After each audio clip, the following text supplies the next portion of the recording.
Good evening to all, and thank you for being here. I'm surrounded. I feel like we're in theater in the round here, which is great.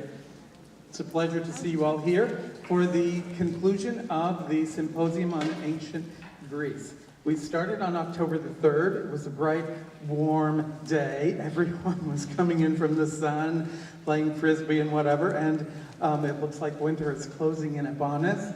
But it's been a wonderful education in the 30-some activities and speakers that we have had over the past 5 weeks, looking at all aspects, all disciplines of ancient Greek culture and how they might relate to life today. We have an exciting program for you this evening, but before we get to it, I want to recognize a special person in the audience. Could be you. I want to ask Sharon Beach Roberts to come forward, please, because she is the only person not affiliated as faculty or staff or student at Eastern who has attended every program of the Ancient Greek series.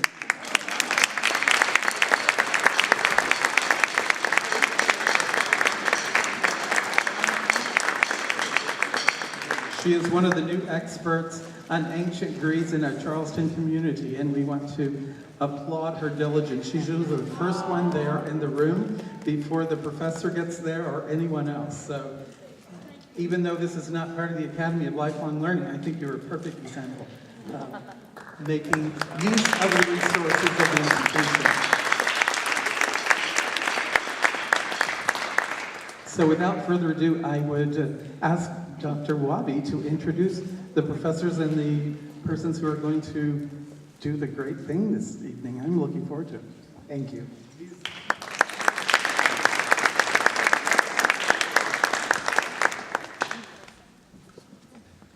Well, good evening. Good evening. Very good. Very good. Because I'm going to ask you to do something. This part, I'll ask them, when I point at you, you say, ready to rock. Ready to rock. And you will say, ready to roll. Ready to roll. So, we'll do this, and I'll go fast sometimes. Ready to rock. Ready to roll. Ready to rock. Ready to roll. Ready to roll. Ready to rock. Ready to roll. Ready to roll. Ready to roll. Ready to rock. Very good. Keep your hand. Now, we are not technical here. It's not rock and roll technically, but this is my friend, Dr. Ronsby. He said, we are ready to rock and roll. So I bought this one, brother. I stole it from you. It's yours. Copyright. Well, it is so good to come to the end of this symposium about ancient Greece. It has been a dream, a thought inside a four-walled room, and it was shared with speakers and students, and they contributed to talk, and was shared with my dear friend, Dean Alan Lanham, and I always say that he is my second wing, so with two wings, this thing is taking off. So please give him a hand.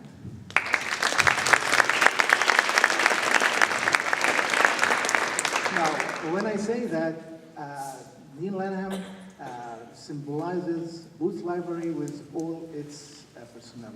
So I see Beth. Beth now, please stand up.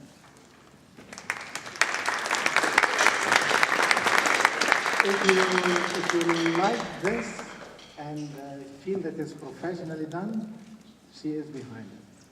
And there are lots in the office, in the library, and the media services. John, please stand up.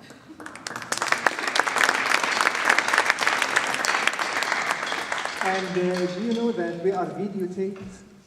Not only us, but the 32 sessions, the 40 speakers who participated are faithfully videotaped. Thanks to us.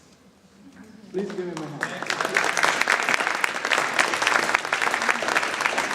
And of course, when I say Wes, I start from John Henderson to Pete Grant and all the 13 group in the big group that's working in there, and they would work in editing and getting the text out of the video and do a wonderful job that you will see online, hopefully by February or March. It takes that long, few hours every day to make it in place.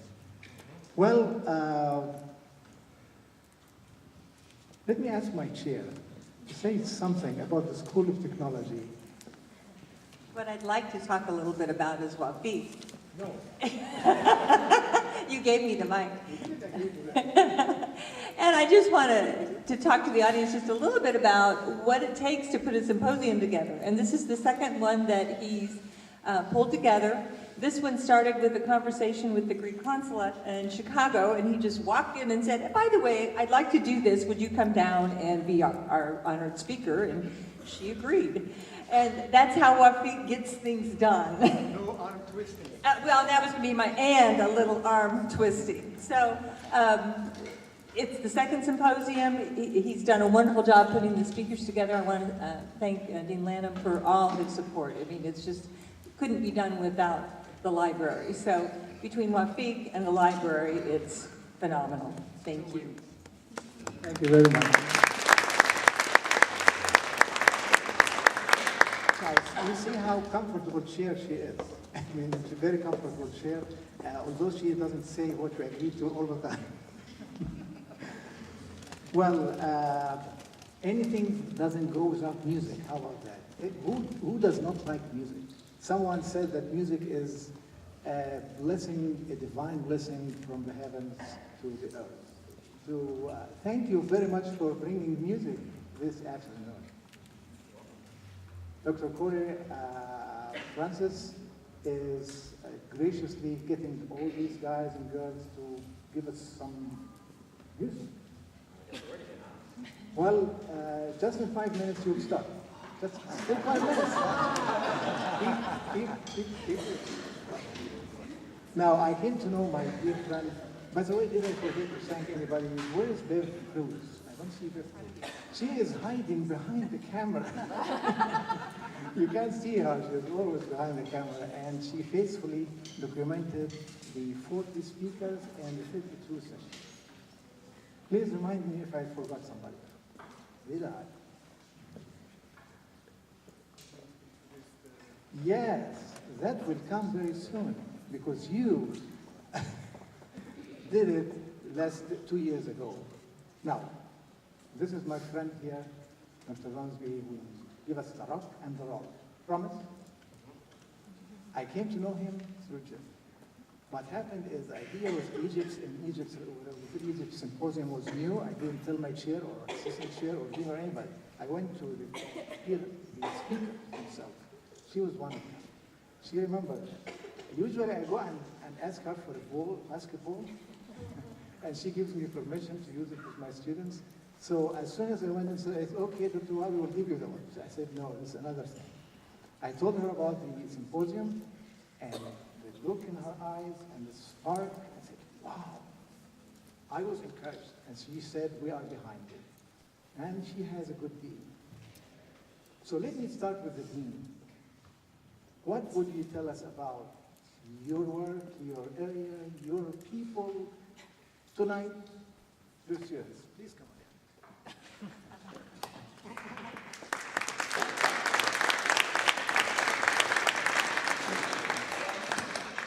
Tell me how to talk tonight.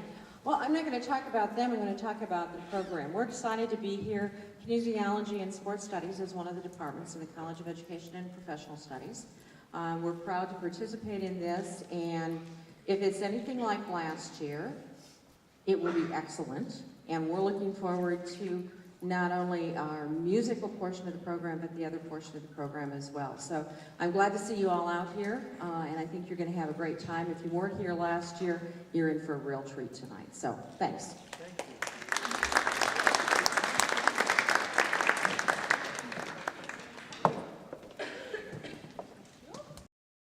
The Department of Kinesiology and Sports Studies is very excited to once again get to be the finale for the Ancient Greece Symposium. When Dr. Wabi asked if we'd be willing to do it again, I was like, I would have been really upset had you not asked us. So Anyway, we have several faculty here from the Department of Kinesiology and Sports Studies. Would you please stand, because you help support Dr. Ronspies in the department, so.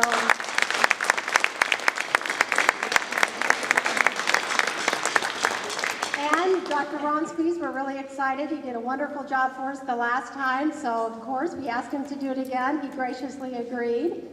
And Dr. Hussey's method students, stand up. You're the ones that are going to be rocking and rolling tonight.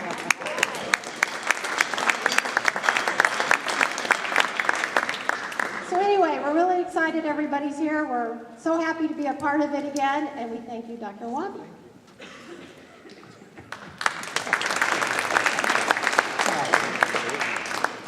Without you, this meeting wouldn't be anything, right? So thank you all for coming. And I wouldn't ask you to give a hand to yourselves, but I will ask you to give a hand to the musicians and the conductor who will just fire us. Yeah.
Ready.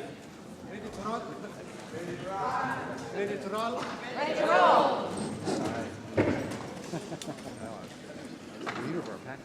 Let's give the band another round of applause, please. Thank you. All right. Hey, we're back. Another year number 2 already. Last year, it seems like just yesterday we did this, and now we're back for year 2. Another country. Last year was Egypt. This year now is Greece. For those of you that still don't know who I am, I'm Dr. Ron Spies. I'm in the Kinesiology and Sports Studies Department. And before we get started here, we get ready to rock and roll, I've got a few little things to hand out. And then, ladies, I'm telling you, I'm going to make your knees shake here in a second because I've got a treat for you that's going to make you scream before I get started. I can't wait to see the looks on your faces. So hopefully you're ready. But with that said, on behalf of Dean Jackman and the College of Education and Professional Studies and Dr. Jill Owen from Kinesiology and Sports Studies, myself, the faculty, and all of our wonderful students, I've got 2 certificates to hand out. One to Dr. Lanham and the second one to Dr. Wabi for everything that they've done. Let's give both of these gentlemen a round of applause.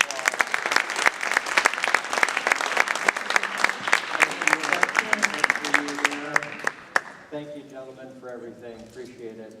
Appreciate it. Thank you. Without these 2, none of this would be possible.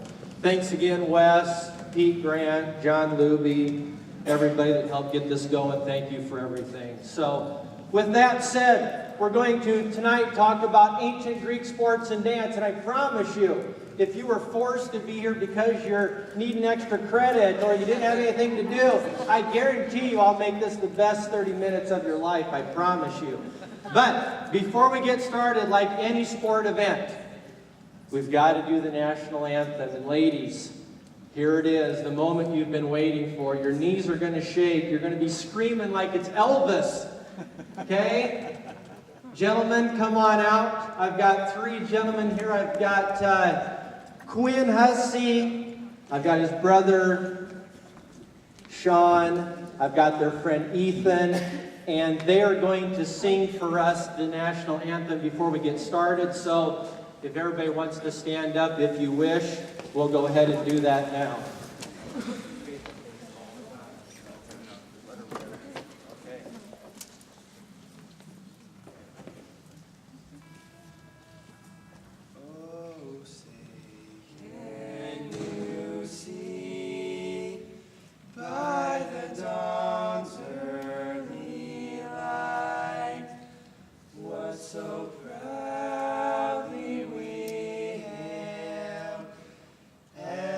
Twilight.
I told you, your knees would be shaking. Look at mine, they're still shaking. Okay? All right, let's get ready to roll here. The moment you've been waiting for, ancient Greek sports and dance. One thing I want you to remember tonight, just like last year, is I want you to look for things in the past that are similar to what we do now. You're going to see a lot of similarities in not only the way they did things, but in the way we still do things. And unfortunately, folks, well, maybe it's fortunate for you, I guess, to keep in tradition with ancient Greeks, as you know, they performed all Olympic events in the nude. Unfortunately, I can't perform in the nude tonight for you because I would be fired, okay? So most of you wouldn't want to see that anyway. So I got to wear clothes for this event, so I apologize for that, all right?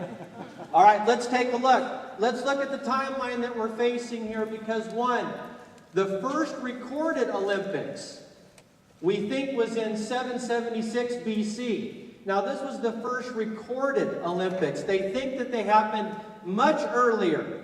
But the first recorded Olympics was 776 BC. All the Olympics, no matter where they were performed, what year, etc., they were all in honor of the god Zeus. He was the father of the gods. The Olympics was a religious festival. That's what they were. It wasn't about sports. It wasn't about anything. It was a festival to honor Zeus. That's what the Olympics were all about. Now, obviously, that's changed a little bit today. For any of you that know any Greek people, if you have Greek friends, etc., individual excellence is very important to them. This was a chance for them to show off all the hard work that they've done. Their bodies were something that they really appreciated. They wanted to show these bodies to people. Hey, not much different than us today sometimes, too, if we go down to spring break, or if we go to the beach, or when I go to Cancun here at Christmas time, there's going to be people down there showing their bodies off too, so we're not much different than they were. That was a big deal to them. As you know, just like today still, the Olympics are held every 4 years. That's what's called an Olympiad. That's a way of measuring time for them as well. They held true to that same philosophy. The Olympics were held every 4 years. And they were always held in one location. Does anybody know where that was? Does anybody know the place where the Olympics were always held? The town was called Olympia. That's where they were always held. Okay? The reason why they ended was because when Christianity came, that was one reason why the Olympics ended. And secondly, there was a big earthquake and it destroyed all of the facilities in Olympia. All right? If you look here at the timeline that I have for you, it gives you, I'm not going to go down every one of them, but it gives you kind of a timeline of when the Olympics took place and what events were prominent at that time. The first Olympics had just one event. It was just a running race. It's called a stade. A stade is roughly about 200 meters, 192 to 200 meters. That was the only event, just one running race. And as you know today, how many of you watched the Olympics this summer a little bit? When you watch track and field, what is the most decorated event still to this day, in my opinion, is the 100-meter dash for the men. It is still one of the most dominant ones that everybody wants to see. It was no different in these times as well. Ladies, I hate to tell you this, but unfortunately, you were not allowed to compete in the Olympics at that time. It was only for men. Okay? Also, ladies, you were not allowed to also have any part of being into the stadium at all. You were not allowed in there unless you were an unmarried woman, and I will talk about that later.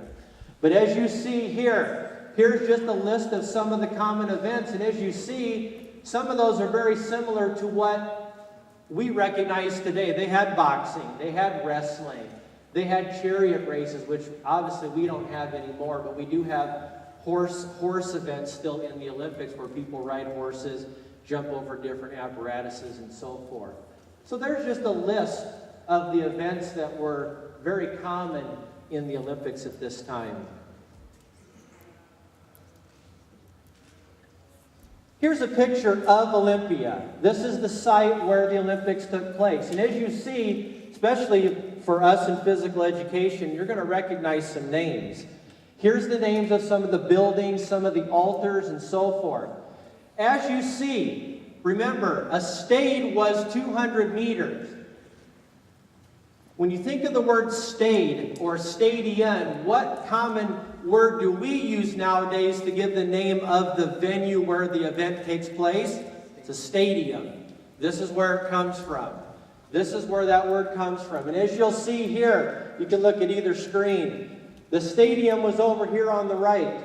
And notice, it's much different than ours nowadays. Ours are in oval shapes.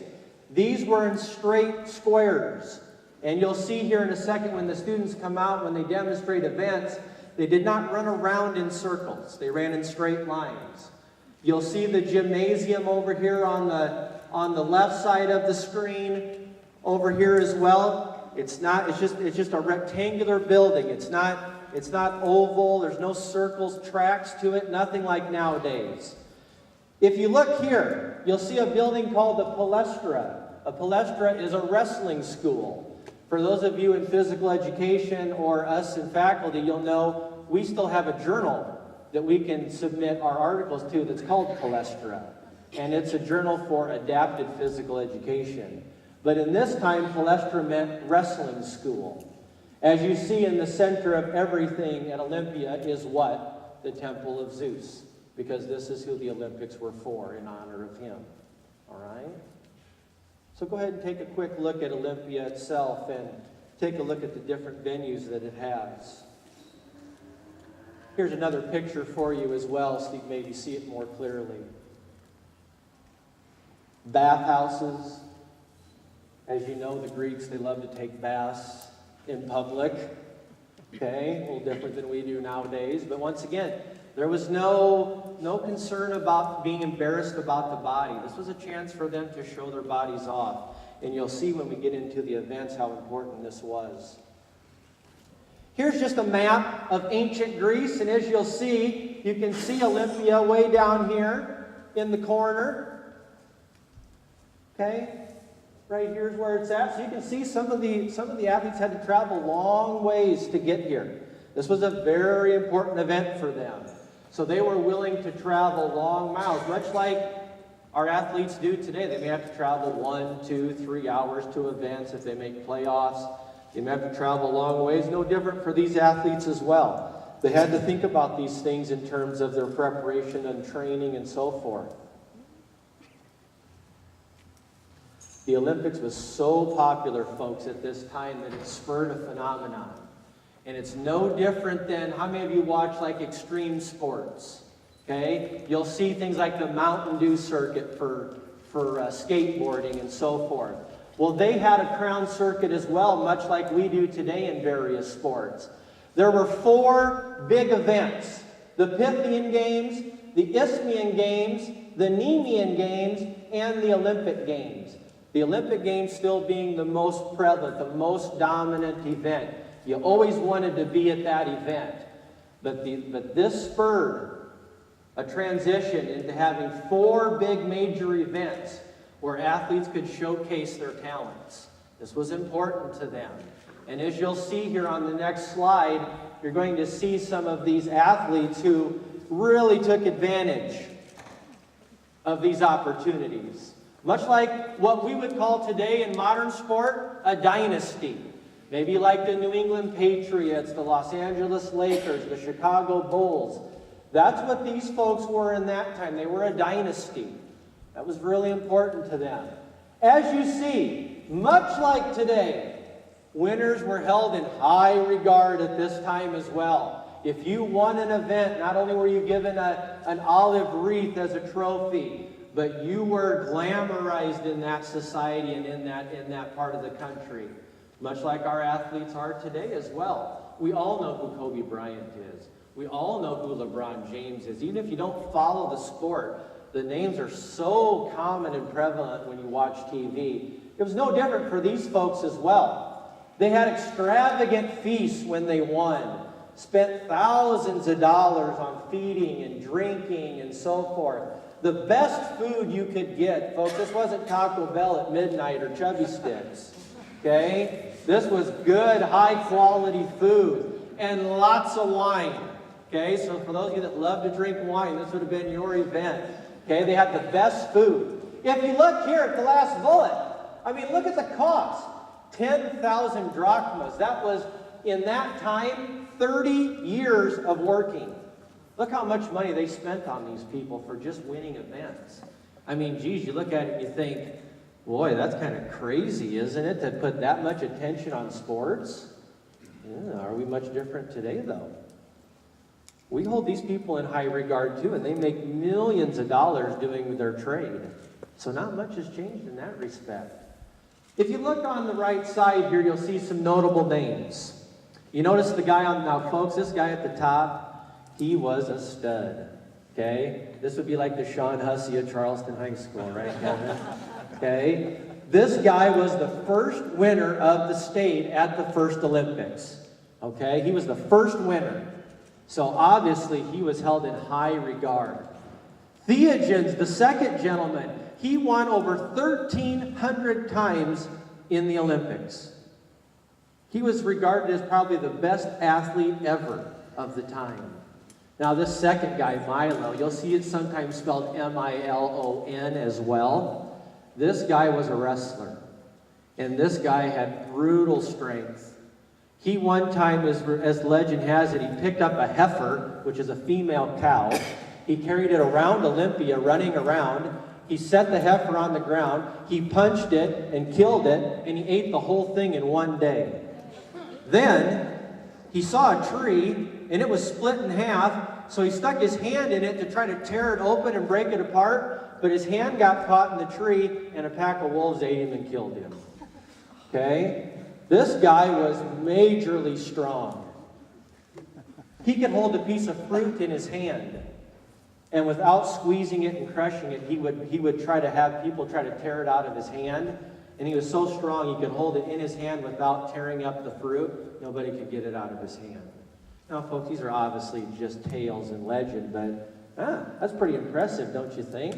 The last two gentlemen were awesome boxers, okay? There was also an event at the time called the Pankration. It was a combination of wrestling and boxing both. It was a very brutal sport. And these two gentlemen below were the best at that trade. They were amazing boxers, the best boxers ever.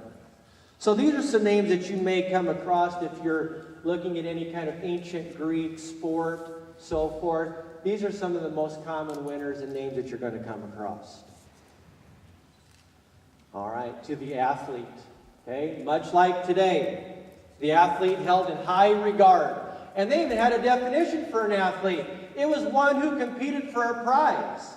But unfortunately, folks, only certain men could participate. You had to be free. You couldn't be a slave or anything of that nature. And you had to have spoken the Greek language. That was the criteria to be in the Olympics. All right? Well, here it is, folks, the moment you've been waiting for. As you see, all the events were done naked. Okay, that's just how it was. There was no shame in the body. This was a chance for them to showcase all the hard work that they'd done before the Olympic event. It was a chance for them to showcase the body. They weren't ashamed at all of the way that they looked. Now, here's the neat thing, especially for us in physical education, kinesiology, the word gymnos means naked. The word gymnasium, which we still use today, some people will call us gym teachers, okay? Some people will say, hey, I'm going to the gym to work out. Well, in this time, a gym was a place where you did things naked, okay? Now, they just didn't go to the gym to just work out. There were scholars there that were talking about different things like medicine and fitness. There were PE teachers there to train people, coaches, etc. So the gym was a little bit different than what we know it today. But, as I would argue, it was a social gathering place for them then. Don't kid yourself, folks. The gym is still a social gathering place for most of us now. It's a great place to meet people. Okay? And some of us use the gym for that purpose. It hasn't changed at all. As you see, just like with our Olympians today, massaging was a very important part of their training because they were sore, they were out in the sun all day. So getting a nice massage was a good way to get the muscles ready to train or compete again. Once again, as you see, they loved to show off their bodies, so they would cover their whole body in olive oil so it would shine in the sunshine. So it would show off all their big muscles and all their definition, so that when they competed, it was also a way to intimidate the opponent. One of the big roles of a coach was not only to coach the athletes, but he was also a masseuse as well. So massages were very critical at the time. Now, if you were a wrestler in this age, you also used oil too to get your body ready, but then you also used a special powder so that your opponent could grab onto you when you were wrestling. It was out of courtesy that they did this. And then when the event was done, they took a tool. It's similar to like a sickle that we know today that can kind of cut weeds or cut grass. It's like kind of like a little half moon, kind of a hook. This was called a strigil.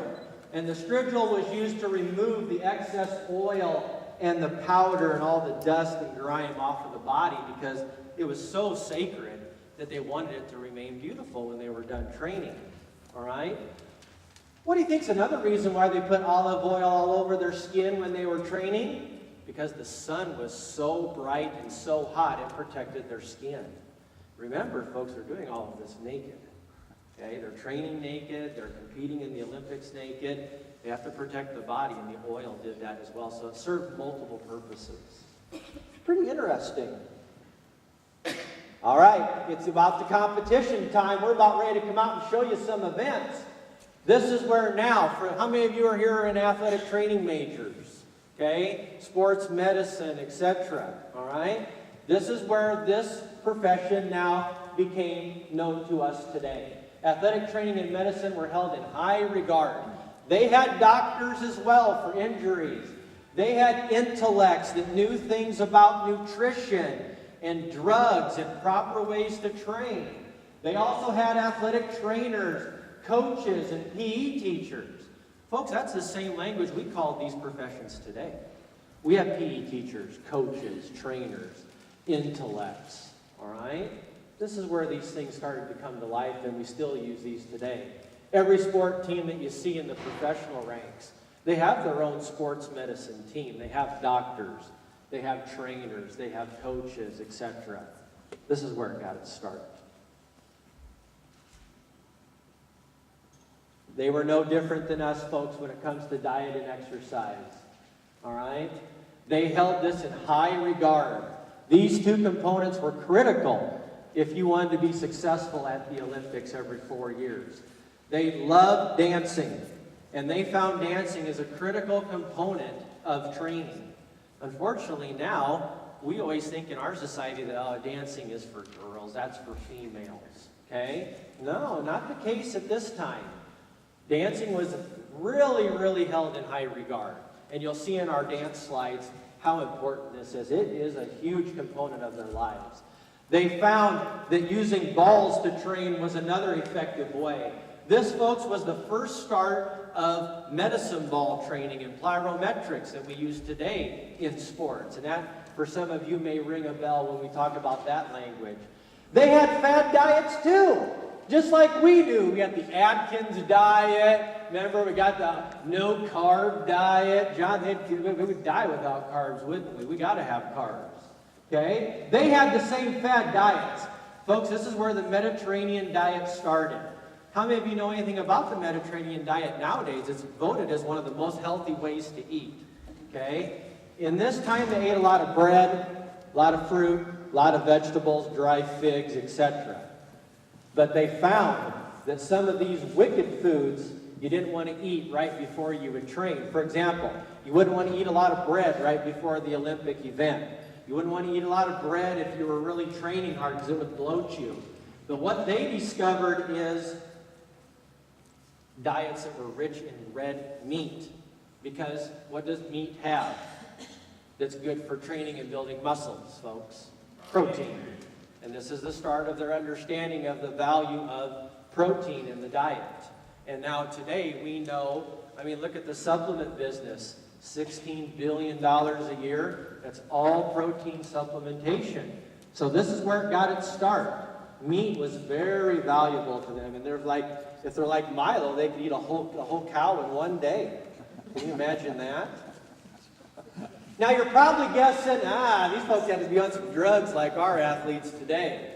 You know, we got steroids and growth hormones and all kinds of jazzy stuff that these scientists whip up in the lab. But folks, let me be honest with you.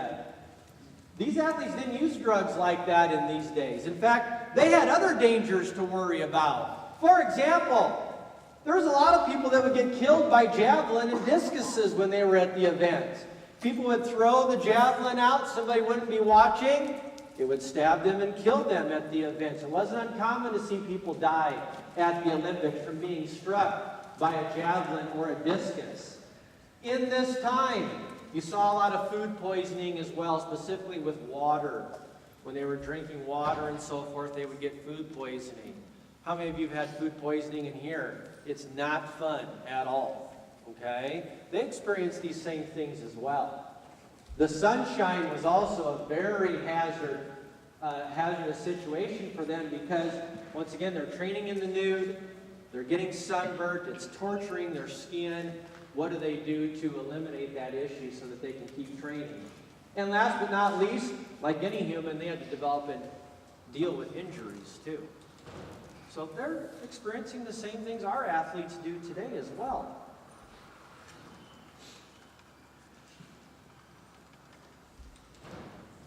Ladies, unfortunately, this is probably the slide you don't want to see, but it's true, okay?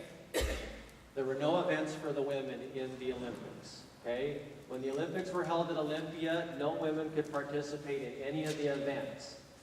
However, in equestrian events like the chariot races and so forth, the typical winner was the owner of the horses. And this could be a woman, okay? So they do have a little bit of connection, but they could not compete.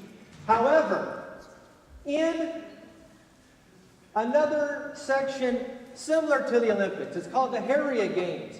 This was in honor of Zeus's wife, Hera. You did see teenage girls compete in foot races, all right? But this was separate from the Olympics, folks. This was not an Olympic event. It was another event or another venue that was held. They were allowed to compete there. But no women were allowed to compete at all in any of the Olympic events, okay? Married women, sorry, were banned as participants or spectators at the Olympic Games. If you were caught going into the Olympics as a married woman, you were thrown off of a mountain or a cliff and you were killed, okay? Now, is this true or not? Well, scholars have their opinions about that. There was an exception, okay? Priestess Demeter, who is the goddess of harvest, she was allowed to go in. Also, why do you think they would let unmarried women go to the Olympics? Because they were hoping that the athletes would find their mate. And that's why they were allowed into the event. Because the athletes as well were looking for partners to marry. Well, unmarried women would be the perfect scenario for them. Okay? So they were allowed into the event. Kind of weird, don't you think? But that's how it was. That was the rules that they had. All right, now we're going to bring some of the students out, and they're going to demonstrate some of these events. The first one, and they're going to get set up here because, as you know, remember, the track was not circular shaped at this time, it was straight. And what they had was at the end of each part of the stadium, or they call it stadion, were poles in the ground. And as you can imagine, when they're racing in the stade, all of these people got to get around just these one little poles at the end. So you can imagine there was some cheating going on at this time, and there was. Just like today, they're jockeying for position. So it wasn't uncommon when you saw them race to be pushing and shoving at the end to try to get around, because they want to win the race, all right? So as you can see, they're still running in a circle similar to what we do today, but it's not in the oval shape like we know a track and field to be, all right? Thank you, folks. And they'll stay out there.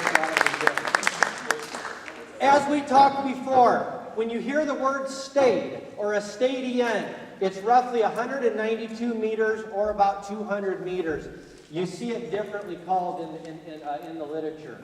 There was a double stadion, which is a 400 meters. And folks, those are the same events we have nowadays today. Those are the same events. We have a kind of like a 200-meter dash, a 400-meter dash. They also had distance races like we do as well. Once again, the races all done naked or in body armor as well, depending on the event. The surface was not a nice track like we have over here at the stadium or at a high school. It was just a sand surface. And they didn't have fancy lines like we have on the floors or on track meets, at track meets nowadays. They just took their fingers and just drew starting lines and finish lines in the sand. And that's how they knew where the start and finish lines were. Very difficult to run just around a pole when there's several of you trying to get around that at one time. The pentathlon, which all of us will recognize, we do that today. It's a 5-event challenge. And the typical events there are the discus, long jump, javelin, a running event, and wrestling. Nowadays, when people are in the pentathlon, it's all based off of points. But we're not really sure how they decided who the winners were at that time. It's still unclear in the literature, all right? We're going to have some students now demonstrate some of these events so we can talk about them a little bit, all right? First being the discus, okay? Some of you may have done discus in high school, college, etc., okay? Not a lot has changed from then to now, other than this only thing. When they would do their spin, they would only spin in a quarter turn or a half turn. Nowadays, you see our athletes, they will spin completely around and then throw. That's only the real big difference like Dan is demonstrating. The discus back then was made of stone, metal, etc., and it wasn't perfectly circular shaped like our discus are today. That's probably the reason why it didn't go very far. As you look right now, the current record for men in the discus is about 74 meters. The longest throw back then was only 30. A lot of it had to do with just our understanding of anatomy and physiology nowadays, and the discus flies better than it did in those times. Wasn't a perfect shape. It was very jagged. Okay? Long jump. This is cool. Okay? And these folks are going to demonstrate this because this is different. In these times, these athletes used what's called halteres in their hands. And they're kind of shaped like a receiver of an old telephone, remember, that you would talk into? Some of us older cats in here will remember those. The athletes would hold these halteres in their hands, and as they would come to the pit to jump, they would thrust their arms forward, hoping that that would make them go farther into the sand for a longer score. However, with our exercise physiologists and our scientists today that they have tested that, they have found that that would have been untrue, okay? These weights would have actually hindered your performance. But they were dead set on believing that these halteres held in the hands would help them go farther. Thanks, folks. The javelin. Not much has changed here other than the fact that not a lot of people die at this event nowadays like they did in the past. But typically the javelin was a great opportunity to show warfare tactics, okay? The javelin was roughly about the length of a man's height typically. It was typically made of wood, and usually where the athlete held the javelin, there was kind of like a leather loop. And that was said to have helped them with their accuracy and distance. They would put their hand in this loop, and then they would project the javelin out, hoping that it would go as far as they can. Thanks. Okay? Wrestling. You're going to love this demonstration, that's for sure. Lauren's going to demonstrate, but as we know, there was no women involved. I just want to see Lauren beat up Johnson, really. Okay? There were two forms of wrestling, upright and ground. The upright never took off, folks, so we're not even going to talk about it. But ground wrestling, as we know it today, is what they did. But folks, this was way more brutal. You couldn't bite, and you couldn't do anything real drastic. Like you couldn't gouge them in the eyes and the nose and the mouth. But you could punch. You could punch them in the stomach. You could do all types of things. And it was pretty aggressive, okay? So as you see here, you've got Lauren punching Johnson in the face. Now she actually almost beat him there, which would have been fun. Okay? Very violent event. Thank you, folks. Okay? Lauren, they're cheering for you because you just whipped him. Okay?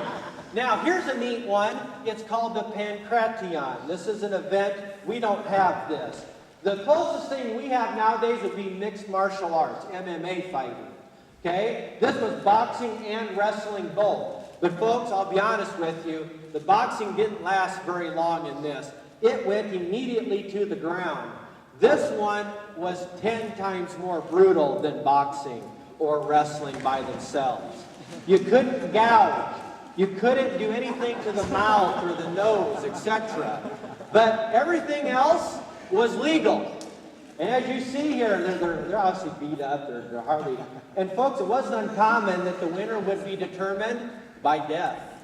Okay? So they could actually kill somebody and that would decide the winner. And it did happen. Thank you, folks. Chariot races. All right? They also had chariot races at the time with different horses.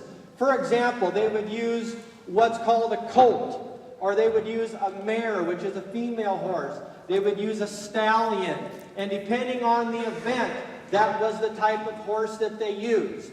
But folks, here's the big difference.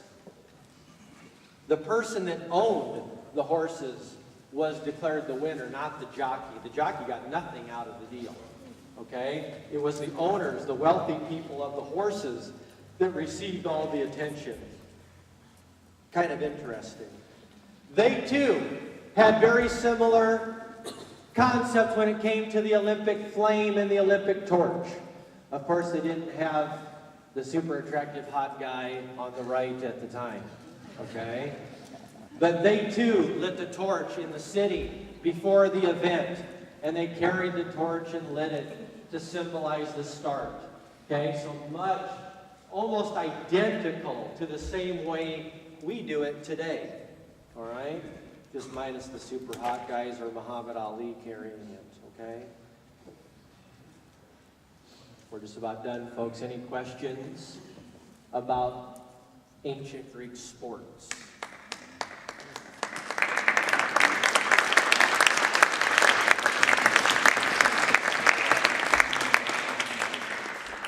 Pretty similar to what we do today. It's where Olympics has changed a little bit, but a lot of stuff is still rooted in this ancient tradition.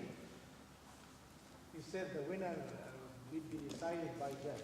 Yes. So the dead man would be the winner or what? The dead man would be the loser. The dead man would be the loser. And it wasn't uncommon to see somebody in the Pankration be killed because the event was so violent. Really, basically, the only thing you couldn't do, you couldn't gouge in the mouth, you couldn't gouge their nose or their eyes with your fingers. Everything else, legal. So as you can see, it was very, very violent. Very violent. And in the game, he is allowed to have another round or no? No. Nope. Yep. Once you're done, you're done. Yep. You're done. Absolutely. Very violent. Extremely violent. I would categorize it similar. How many are familiar with the MMA stuff that's popular, the mixed martial arts? It's pretty violent nowadays too. So it hasn't changed a whole lot. Okay, we're just about ready for our dancing episode here. We just got about 3-4 more slides is all. Folks, dance was extremely valued in this culture. It was a part of their education. It was a part of their religion. It was a part of any kind of therapy or communal life.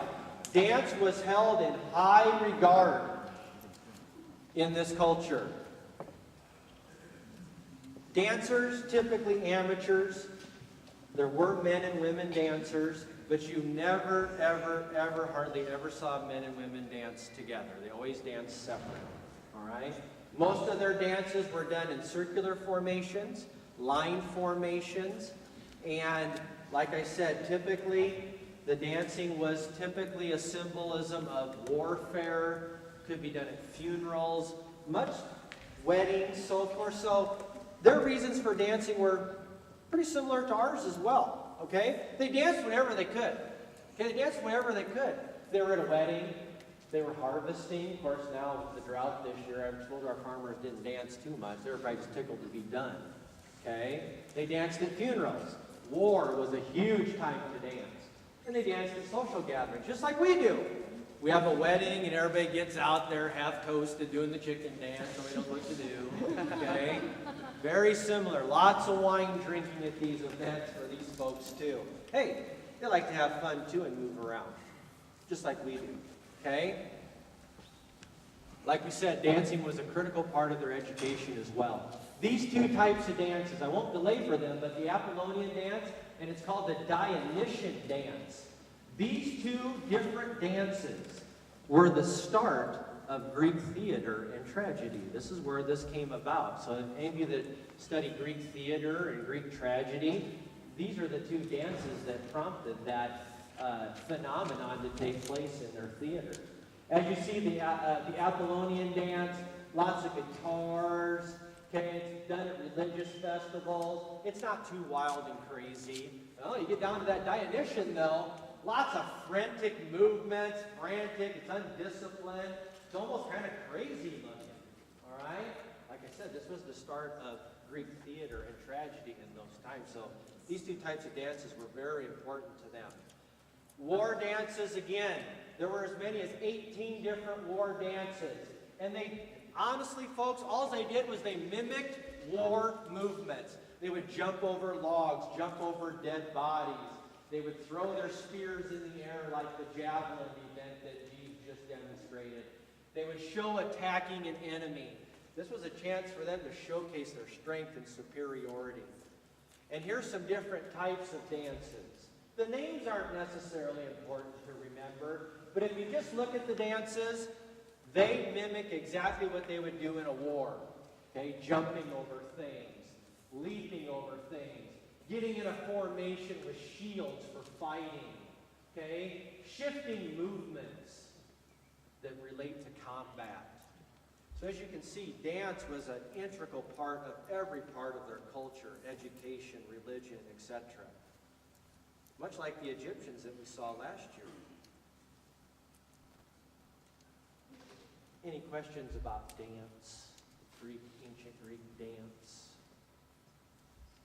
I hope you got your dancing shoes on pretty soon. You're going to get a chance to come dance with the resident experts that we have in here.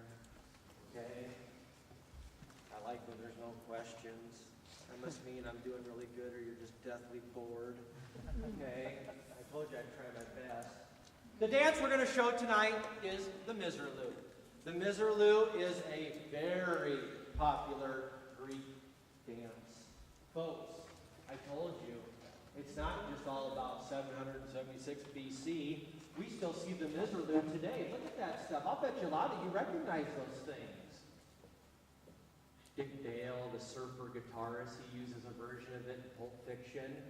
It's in the Space Jam movie. Ooh, Black Eyed Peas, that's kind of cool. That song, Pump It. It's in video games like Guitar Hero. Kitchen Nightmares, that would be How I Cook. Okay. Mad Men has a piece. So, wow, that's kind of, I never knew that. That's pretty cool. And we're going to show you a version of it tonight that's going to knock your socks off too.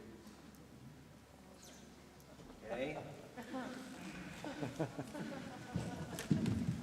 Dr. Hussey's method students are going to perform a version of the Misirlou.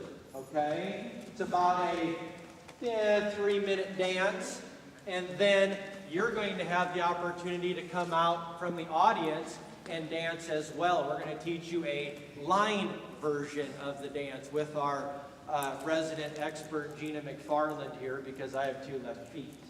Okay? So, with that said, I am not the center of attention right now. The students are. So with that said, we're going to get the music started, and I hope you enjoy. Well, that's me with my fish. That's not ancient either. That's real. It's a Greek fish, right? Okay, with a little bit of technological luck, resident experts, are you ready? Okay, here we go.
All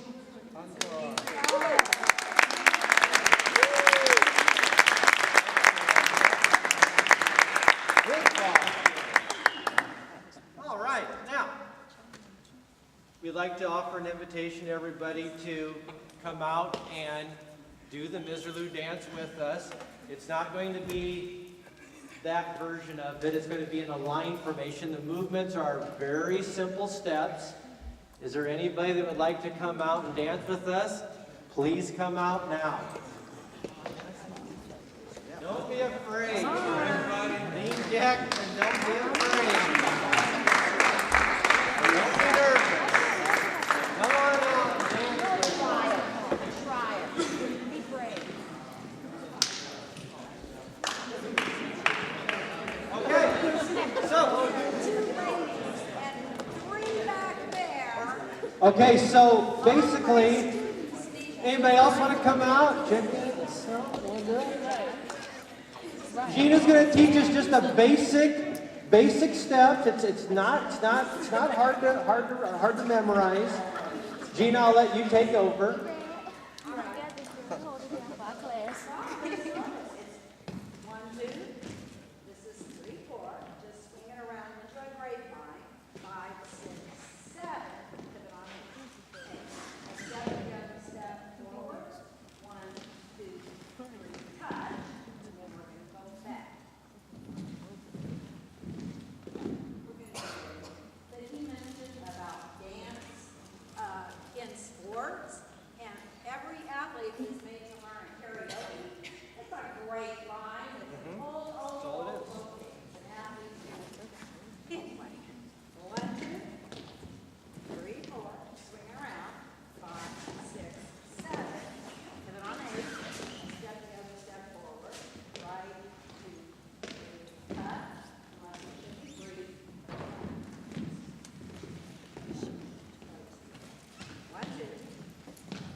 Good already, see?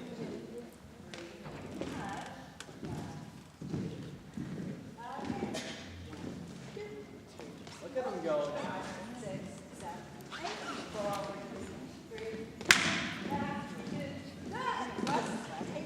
Get ready for music, I think. Okay, here we go. Showtime. Let's give them a round of applause. Let's get them pumped up here. All right, here we go. Remember now, Kevin, keep your clothes on. Okay, here we go. Ready? All right.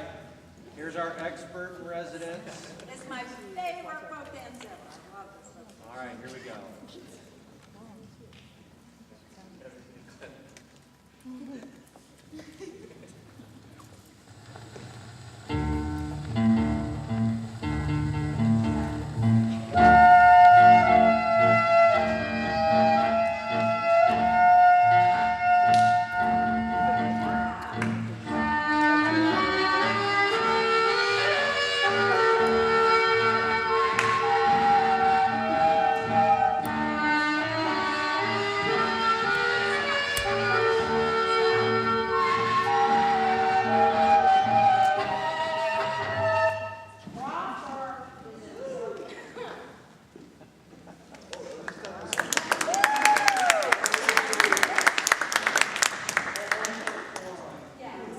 Okay, you ready?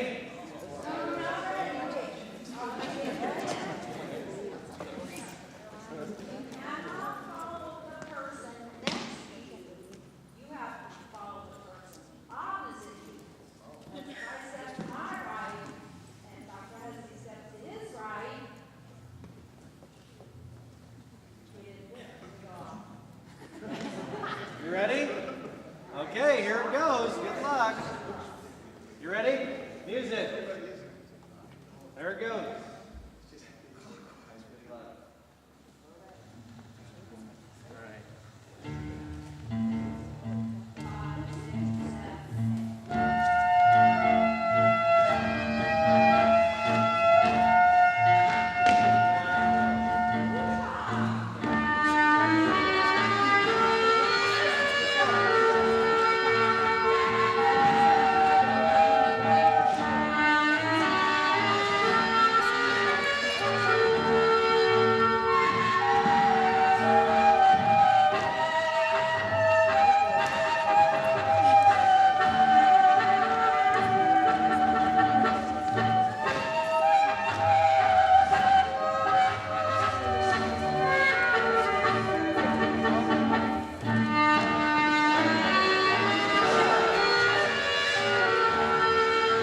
yourself for Dancing with the Stars.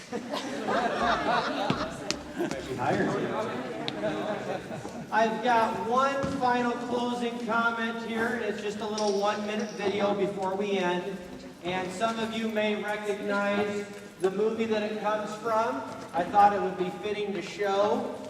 With a little technology luck, it will play.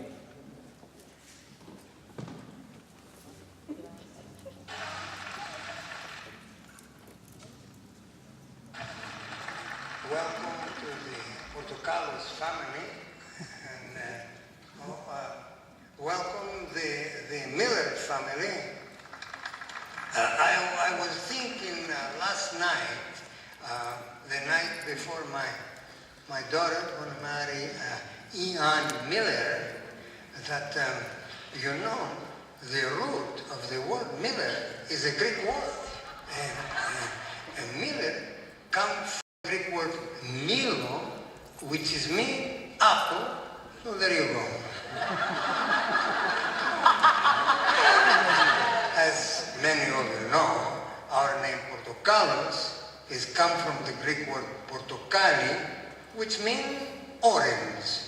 So, okay, here tonight we have apple and orange. We all different, but in the end, we all fruit.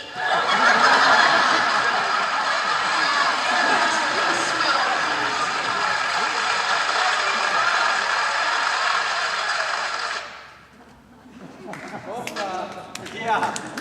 So with that in mind, my final food for thought for you before you go home tonight is, hopefully from this presentation you learned something new. But folks, in the end, even though we are all different on many levels, indeed we're all just like apples and oranges, but in the end, you know what? No matter where we come from, no matter what we believe in, we're all the same, and we should respect each other for that.